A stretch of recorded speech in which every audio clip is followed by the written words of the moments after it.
one's going in, and that's Charlotte's Web. All in, feature race coming up, going a mile.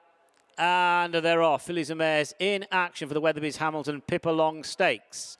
Breaking the line, Julia Augusta in the blue and yellow. Gaiety Musical to the inside. The keen-going Soprano, light blue jacket, is currently on the wing. Charlotte's Web in the silver silks is between horses. Tropical Island's got a position to the running rail, and Francophone followed by Cheshire Dancer. Royal Dress Vicario is next, and Vicario is being followed by Imperial Quarter. So they take the first turn in the race, and they have less than 6 furlongs to go from this point, and it is Julia Augusta who pace sets and leads by about a length. Blue sleeves of Gaiety Musical on the inside of Soprano, who's been over racing. Tropical Islands just in behind the leaders with Charlotte's Web for company, then Francophone, Cheshire Dancer, Royal Dress, Vicario and Imperial Quarter. So it's Julia Augusta, half a mile left to go, so they pass the halfway point. Soprano still second, Gaiety Musical third, Charlotte's Web 4, Francophone without cover on the extreme outside. Cheshire Dancer, Royal Dress are between runners as they now enter the final 3 furlongs. The last couple, Vicario and Imperial Quarter. They prepare to turn in, just over a quarter mile left to go. It is Julia Augusta, Soprano, split by a neck. Francophone called on for an effort. Charlotte's Web, Gaiety Musical,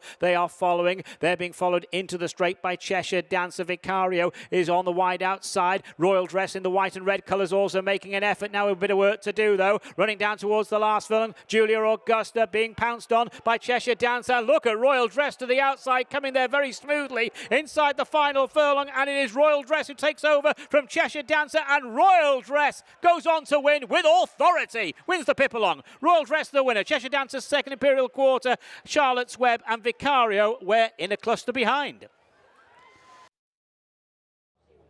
Royal Dress has won the feature Pipalong Stakes here at Pontefract for trainer James Tate. Well done, James. A nice success and probably easy enough viewing, certainly up the straight. Yeah, I mean, we reinvented it last year as a sort of mile and one filly with a hood. But just felt these first 2 runs back, maybe we didn't need the hood anymore, and I think that really helped her in the last furlong or 2. Yeah, certainly at Epsom there was just the sign that the hood had maybe switched her off too much, wasn't there? Yeah, I mean, the winner got the run of the race in front there, but you sort of, you know, she wasn't done at the line, and you sort of felt, why wasn't she second, even though she was possibly not suited by being held up. And so we took the hood off. It worked last week with cloud cover at Chelmsford in that listed, and it's worked here again. Yeah, I do think that is a bit of an angle. Once it's done its job, it can liven them up again, and it certainly has done for you recently. Also, Cliff was able to get it nicely switched off at the back of the field. Yeah, I mean, he's a really good jockey. We always do really well together, and he gave her a great ride. You know, he made all the right decisions to take her back a little bit early because they were going a strong pace, to angle out wide rather than riding for luck because he felt he was the best horse in the race. And yeah, we enjoyed the last furlong when he had a cheeky look round. Yeah, exactly.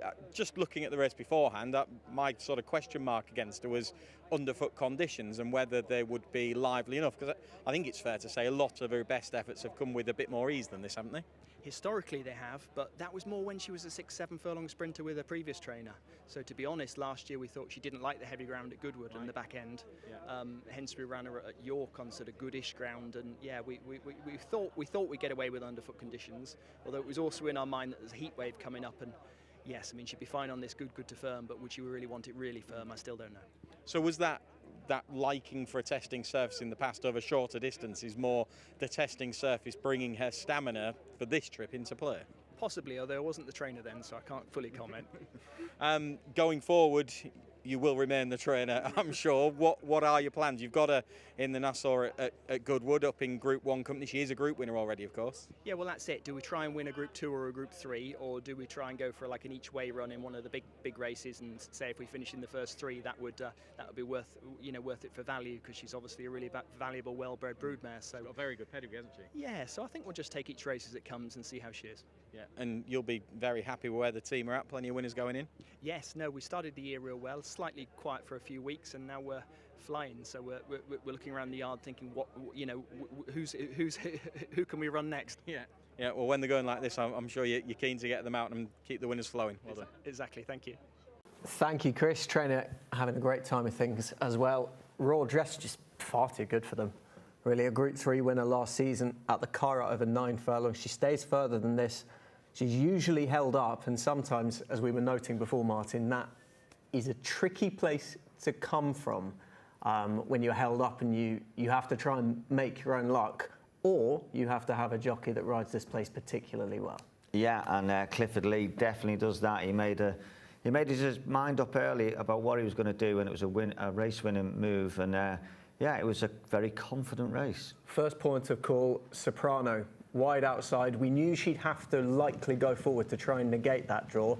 The downside is she just won't drop ahead. She's just over-raced. She did this at Ascot and the Duke of Cambridge. Look at the hands. Look at Billy Loughnane's hands. They were down on her neck, but she's just head in the air and turning away. She's fighting herself.